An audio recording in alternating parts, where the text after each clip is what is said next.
And I invite you to open your Bibles and to follow as I read James 1, verses 12 to 18, the text that I've been assigned in this series. James 1, verses 12 to 18. Blessed is the man who remains steadfast under trial or testing. For when he has stood the test, he will receive the crown of life, which God has promised to those who love him. Let no one say when he's tested like that, I'm going to argue. I'm being tempted by God. For God cannot be tempted with evil, and he himself tempts no one. But each person is tempted when he's lured and enticed by his own desire. Then desire, when it has thus conceived, gives birth to sin, and sin, when it's fully grown, brings forth death. Do not be deceived, my brothers. Every good and every perfect gift is from above, coming down from the Father of lights, with whom there's no variation or shadow due to change. Of his own will, he brought us forth by the word of truth, that we should be a kind of first fruits of his creatures. So in verse 12, you can see immediately that James regards the hardships and sufferings that you go through as tests. That's a pretty bold thing to say. Like, who's testing? Who's the test giver? Satan doesn't give tests. He deceives, he devours, he destroys. Nature doesn't give tests. It's mindless. God gives tests. These tests are from God. We know from James 4:15 that James believes in the absolute sovereignty of God over all life and death and over every detail of your life. It goes like this. You ought to say, if the Lord wills, we will live and do this or that. So if it's God's will, I'll finish this message. If it's not, I won't.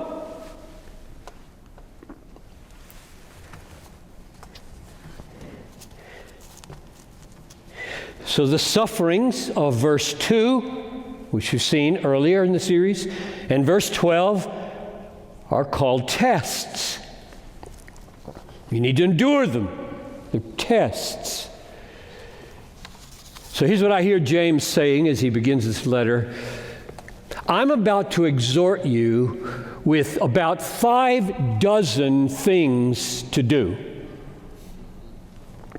62 imperatives in this book in the Greek.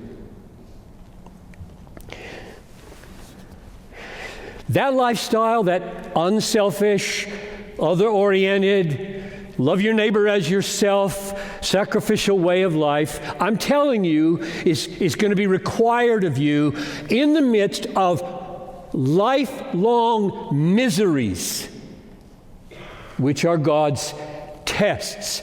That's where the obedience of this book is going to be required of you. There's no vacation time to do nice obedience and then you can suffer at another time. This is the most doing of all books, right?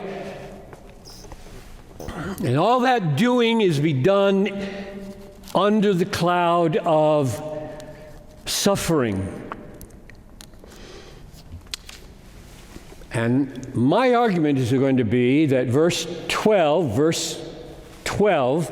first clause in it, blessed, makarios, deep and lasting happiness is yours if you endure the tests and are found proven. That's the point of the passage, all the way to verse 18. Everything else is argument. And there's 4 of them. 4 foundations under the statement, all God's tests are designed to make you Deeply and lastingly happy. That's my translation of makarios. Blessed.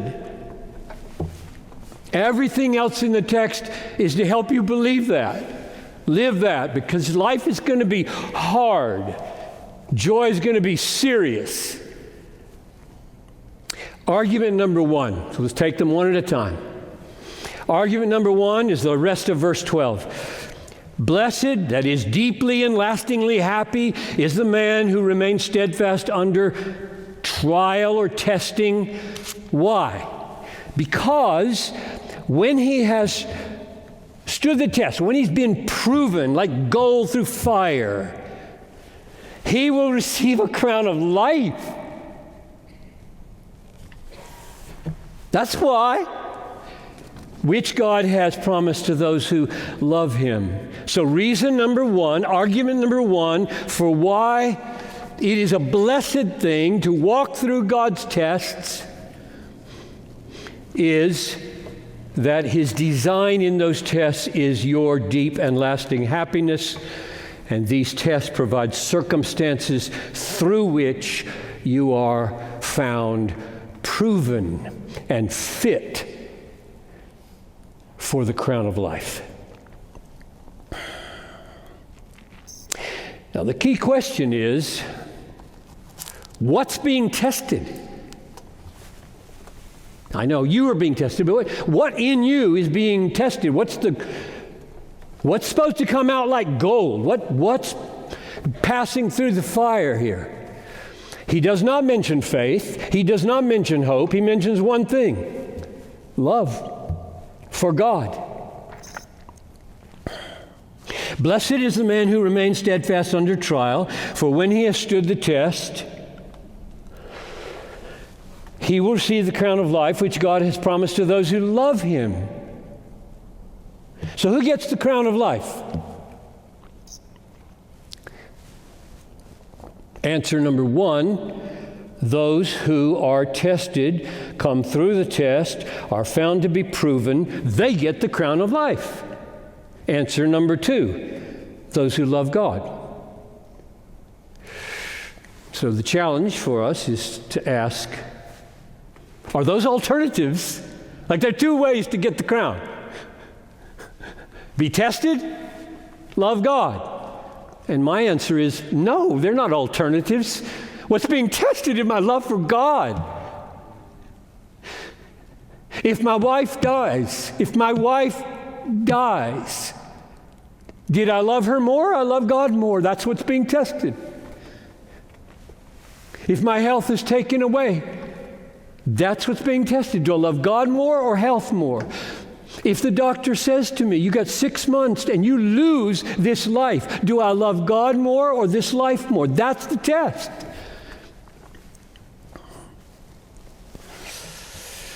Love for God is valuing God, enjoying God, treasuring God, being satisfied in God. Is He my deepest desire? And God strips me with these tests. When He strips me of these other things that I enjoy and thank Him for so much, will He be enough? I still have what's best. I still have Him. And He's what I love most. That's the test. So the fires of affliction are designed by God to put our love for Him through the fire, the test, and bring us out on the other side with a deeper love for God. That's argument number one. All God's tests are designed for your deep and lasting happiness, makarios, because tested and proven people get a crown of life, that is eternal life. Or to say it another way, if your love for God is tested and found to be the deepest desire of your life, you get heaven. If it's not, you don't. Argument number two. Verses 13 to 15. Let no one say when he's tempted, and I said I'm going to argue for tested. I'll come back to that in a minute. Let no one say when he's tested, he's tempting me. God cannot be tempted with evil, and he doesn't do that. He himself tempts no one. But each person is tempted when he's lured, dragged, and enticed with bait by his own desire. Then desire, having thus conceived that kind of luring and dragging, gives birth to sin, and sin grows up, fills its life with sin, and brings forth death. So what's the main point of that unit? The main point is nobody should ever say, those tests you just referred to are designed to tempt me to sin and die. Don't ever say that. That's the point of the paragraph. Now, the challenge in the translation, as you know, and we're all BCS people because almost everybody in this room is studying Greek or has and will, and that's wonderful because then you can make up your mind here. Because the challenge for the translator is that God's testing, that word testing, and tempting are the same word in Greek. It's our call where to stop saying test and start saying tempt. That's our call. You got to make that call. You don't have any choice because he clearly shifts. Where does he shift? And I'm arguing that the most natural way to read this text is to say, blessed are you when you're tested, and don't you ever say, when you're tested, you're tempted. That's the way the text, I think, should be read. Don't ever say that these testings that everybody gets and all his children get, designed to bring them to happiness, are really designed to trip them into enticements to sin and death. Don't ever say that. So how does he make the case now for that? He starts in the middle of verse 13. God cannot be tempted with evil, and he himself tempts no one. God can be tested. He was many times sinfully in the Old Testament. Psalm 78:41. And God does test. Same word as tempted. He doesn't tempt, he tests. This is a real challenge. James likes to do this. James is using these kind of little word connections regularly. And he makes us think. Jesus does the same kind of thing. So what's the difference between testing and tempting? What's the definition of tempting in verses 13 to 15? And I'm not asking you how you use the word temptation. That'll never work here. I'm not asking how Matthew used it. That won't work here. I'm asking how James uses it, and he does not leave us in the dark. He defines the term for us in verse 14 pretty clearly. It goes like this. Don't ever say that when you receive one of those tests from God, he's tempting me. The death of my mom is designed to make me angry and mean and hate him. That's what it's designed to do. No, it isn't. No, it isn't. Here's what tempting is. Verse 14.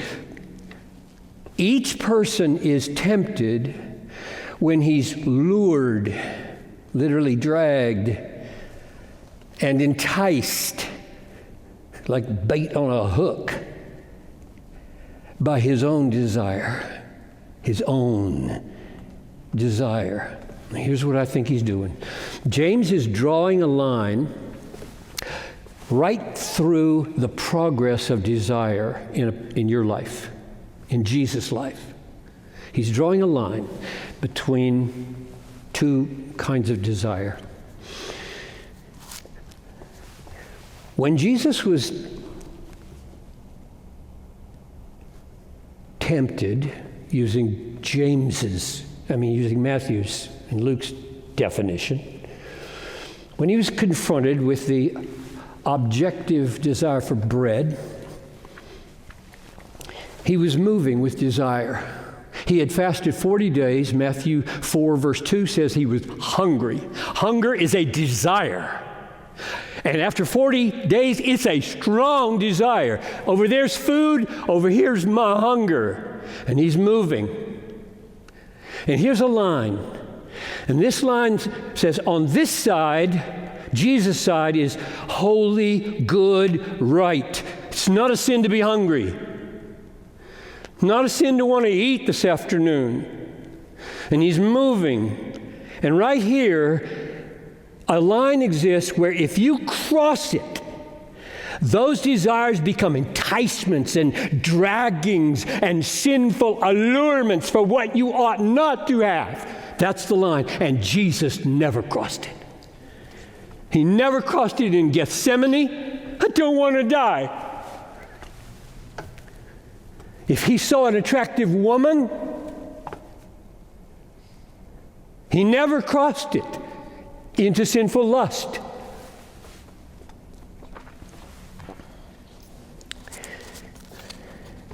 His desire moves toward an object and he doesn't cross it. So I think James is saying the line is when desire turns into being dragged and enticed by sinful pleasure. Jesus would have been doing that if he had bought Satan's suggestion that he use his messianic power to get the bread from the stone, because he would be drawing him away from his path of suffering and self-denial and starting to turn him into a self-seeking messianic king that was not yet appropriate. None of Jesus' desires ever crossed that line. Now, without if I'm on the right track here in defining temptation as the crossing of that line into sinful allurements, enticements, dragging away, I gotta have it. If I'm right in that, it explains what he means in the middle of verse 13 when he says, God cannot be tempted. God is never dragged anywhere. God is never baited and allured sinfully. He's never the victim of his own passions. This is why the doctrine of impassibility or aseity matters. He is totally self-sufficient. He could never be dragged by anything coming into him from outside. When you get to verse 18, you hear, of his own will he brought us forth. And the word there is, whoa, that's what governs God. You're not jerked this way and that like we are. Got a desire for this, a desire for that. And we better not get close to the line. God's not dragged. God's not enticed.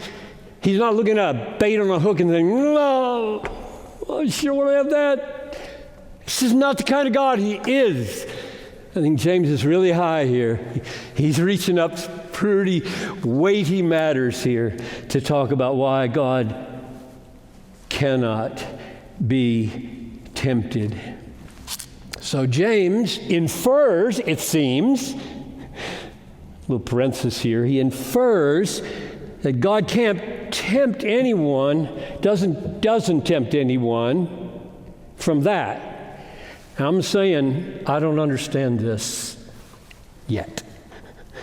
And I suggest that one or two of you write a master's thesis on the logic of those two clauses. He cannot be tempted. He does not tempt. Help me. I'm going to believe it. I mean, he said this, he said this. I believe both of them. I'm not sure I see why one follows from the other. I could make some guesses, but not satisfied yet. So there you go. You got an assignment. If you stay on for the master's, guys, in the seminary. I don't know if you do theses in the college, but there you go. That's worthy of about 50 pages, maybe.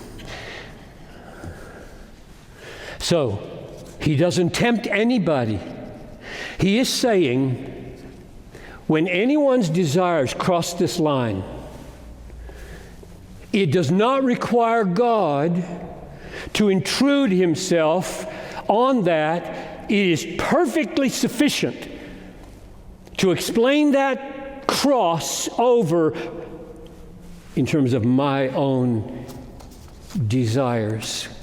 God does not need to intrude into that dynamic of movement in the human soul from good desire to sinful enticement. He doesn't need to intrude anything in there from outside.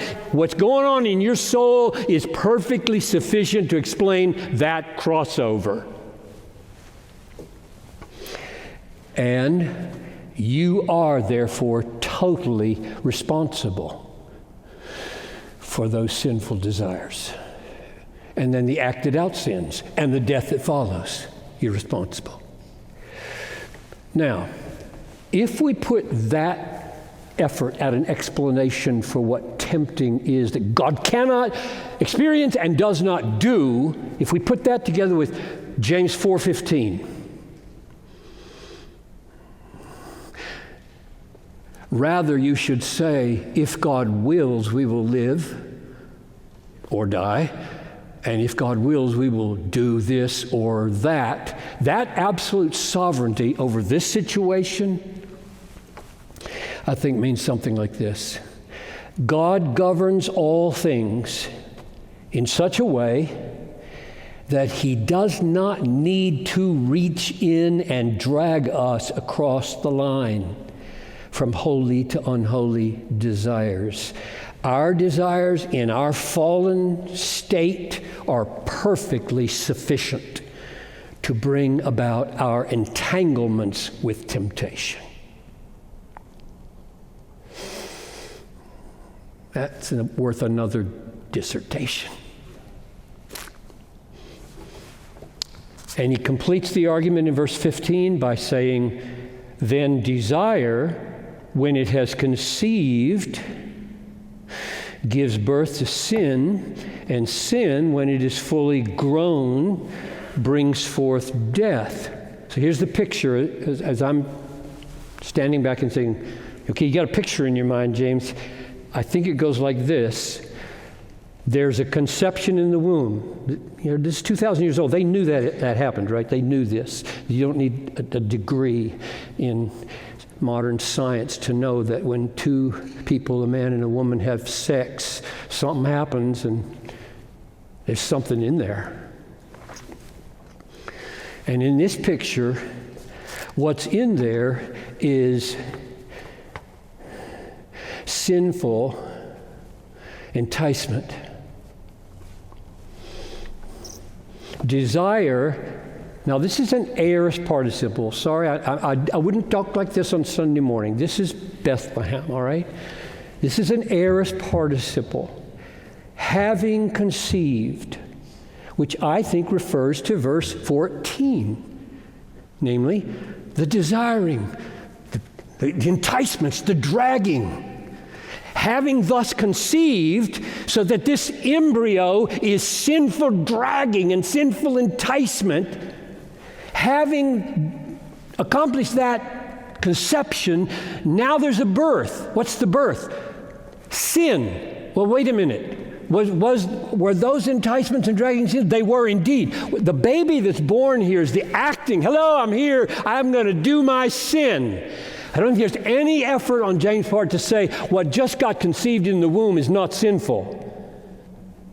It's sinful. Being enticed, being dragged away by desires you shouldn't have is sinful. The baby that just got born, we could argue for this from the way hamartia is used throughout the book of James. It's always an act or an act left undone. This baby that just got born is out there wham, wham, wham, moving his arms and doing, and then he grows up and he fills his life with sin and he goes to hell.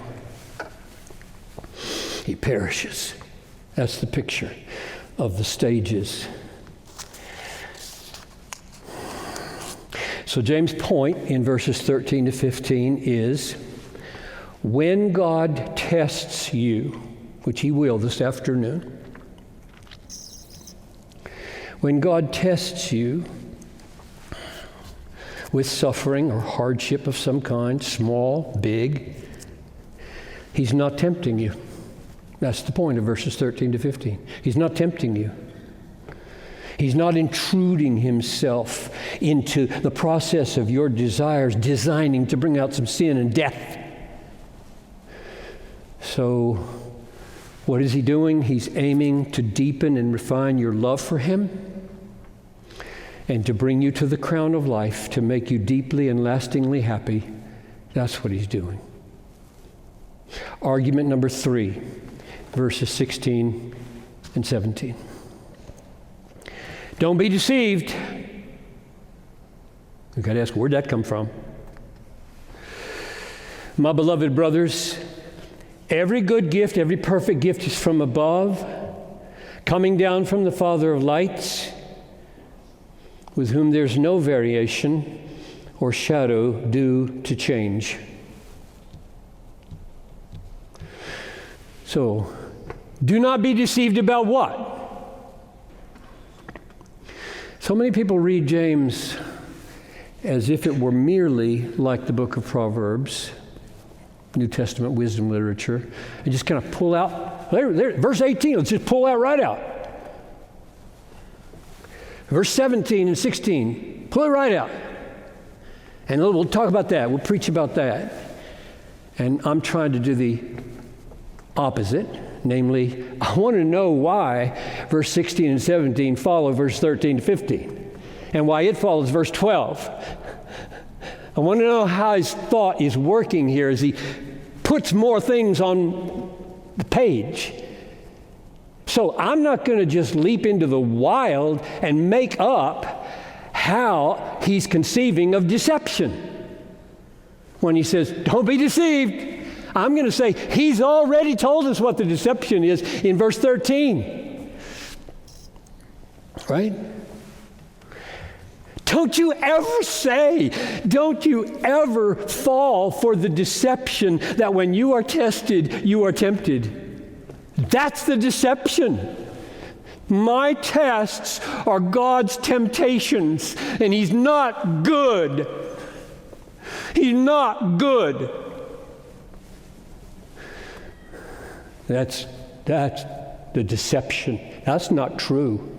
That's a deception from hell. That God is not good in your sufferings. So, I think he's saying, don't give in to that deception, and the rest of verses 16 and 17 help make sense out of that rebuke or warning. Don't be deceived, my brothers. Yes, there are painful tests coming down from God. They're not evil. Evil doesn't come down from God.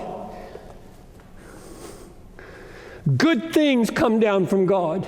Every good thing comes down. Every perfect thing comes down from God. Lights in the heaven like the stars and the moon and the sun. He's the father of those lights. And all those lights, they go out. Like they come and they go. You see a star in the sky. Next night you can't see it. The moon full. A few days later, you can't even find it. It's not in the sky anymore. Sun, beautiful. And then clouds cover it. And all those are causing shadows. They're moving all over the place on the ground. That's the way God is. He's not reliable. He's fickle. He brings these things into my life. They don't have any meaning. And he's all designed to hurt me and make me sin and die. And I think verses 16 and 17 are designed to say, nope, no, that is not the way God is. The Father of lights is the source of all light, and it never changes, ever. In this fallen world, he has designed that the manifestations of light go in and out. They're bright, they're dark, they move around. Everything changes in this world. There's nothing stable in this world. But the Father of lights, he never changes. He's not for you one day and against you the next. I think that's what James meant when he said, don't be a double-minded man, back in previous verses. Don't be double-minded. Think he's for me one day and against me the next day.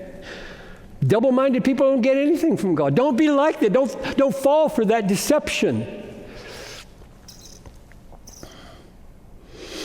The source of light is always bright, always unchanging, always inexhaustible in goodness, every good thing, inexhaustible in perfection. Your suffering, saint, is not sinister. Your testing is not temptation. He's good. Argument number 4. Verse 18. Of his own will, he brought us forth by the word of truth, that we should be a kind of first fruits of his creatures. So, what you're going to just pull that out and like a pearl and admire it, or you're going to leave it there and say, connections with the preceding? How does that work? What's the point? In the flow of the thought, what's the point, James? There's a pretty striking clue here. Really striking. Really striking. The word for bring forth in verse 18, brought us forth by the word of truth, caused to be born, is only used one other place in the Bible, or at least in the New Testament. Frank, I didn't check the Septuagint, sorry. Maybe in the whole Bible. Only place in the New Testament. Used one other time, verse 15.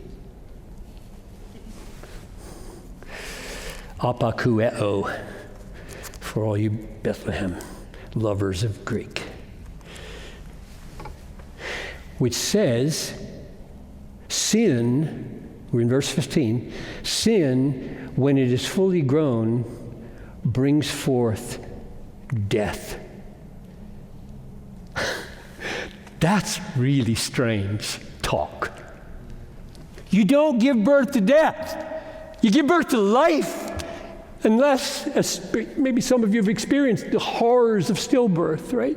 And everything about a stillbirth, it's not supposed to be like that. You have a baby, she's alive. Birth is about life. Not in verse 15, it's not. Temptation is all about death. Temptation is all about deception and anti-God and coming to the end of a nice full life of pleasure and going to hell. That's what temptation is all about. And verse 18 is just a huge alternative, right? God's willing, everything according to the counsel of his will, all of his emotions in perfect harmony, never been dragged anywhere. This glorious will is what? Death? That awful, crazy oxymoron, give birth to death? No, he gives birth to life. He made us new creatures in Christ. That's what he's about. Don't ever say when you are tested by God that you were tempted by him to cause you to be enticed and lured into sinning and death. It's not what he's about in your life. And these 4 arguments are designed to make you students strong. Few things have given me more pastoral pleasure for 40 years than to hear people who've been around Bethlehem for a while speak of the steel in their backbone because of the ability to interpret their test this way. That's a satisfying thing. And all of you are going to be significant players in your churches. Some of you will pastor. Others of you will be really, really significant influence lay people, men and women. And this is what you want to breed in your church. So I'll sum it up. I realize my time is gone. It'll take 3 minutes maybe to do this. So the main point of the text and my main point in the sermon is God's tests are designed to lead us into deep and lasting happiness. Bakarios, blessed. There are 4 arguments to support that. Number 1, when we are tested and we come out loving him on the other side, we get the crown of life.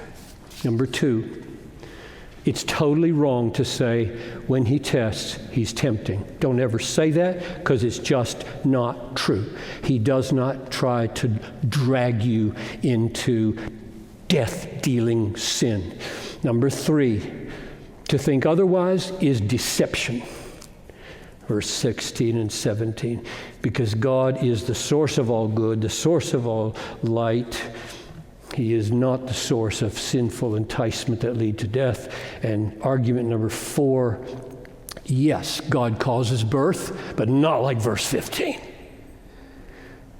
He doesn't give birth to death, he gives birth to life. We are new creatures in him, first fruits of that great new day coming. So, concluding encouragement, Christian, take heart.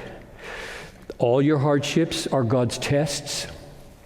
They do not come from a fickle heart or a dark heart or a tempting heart.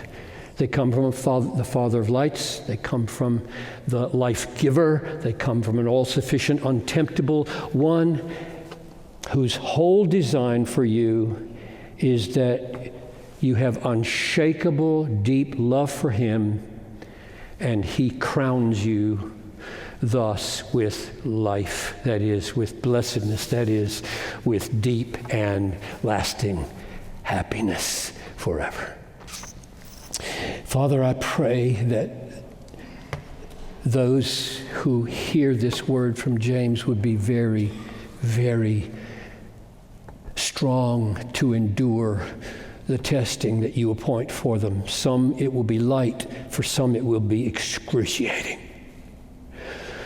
And I pray that all of them, I do ask this, Lord, that 50 years from now, they would still love you, that you would be their treasure above all. I ask this in Jesus' name. Amen.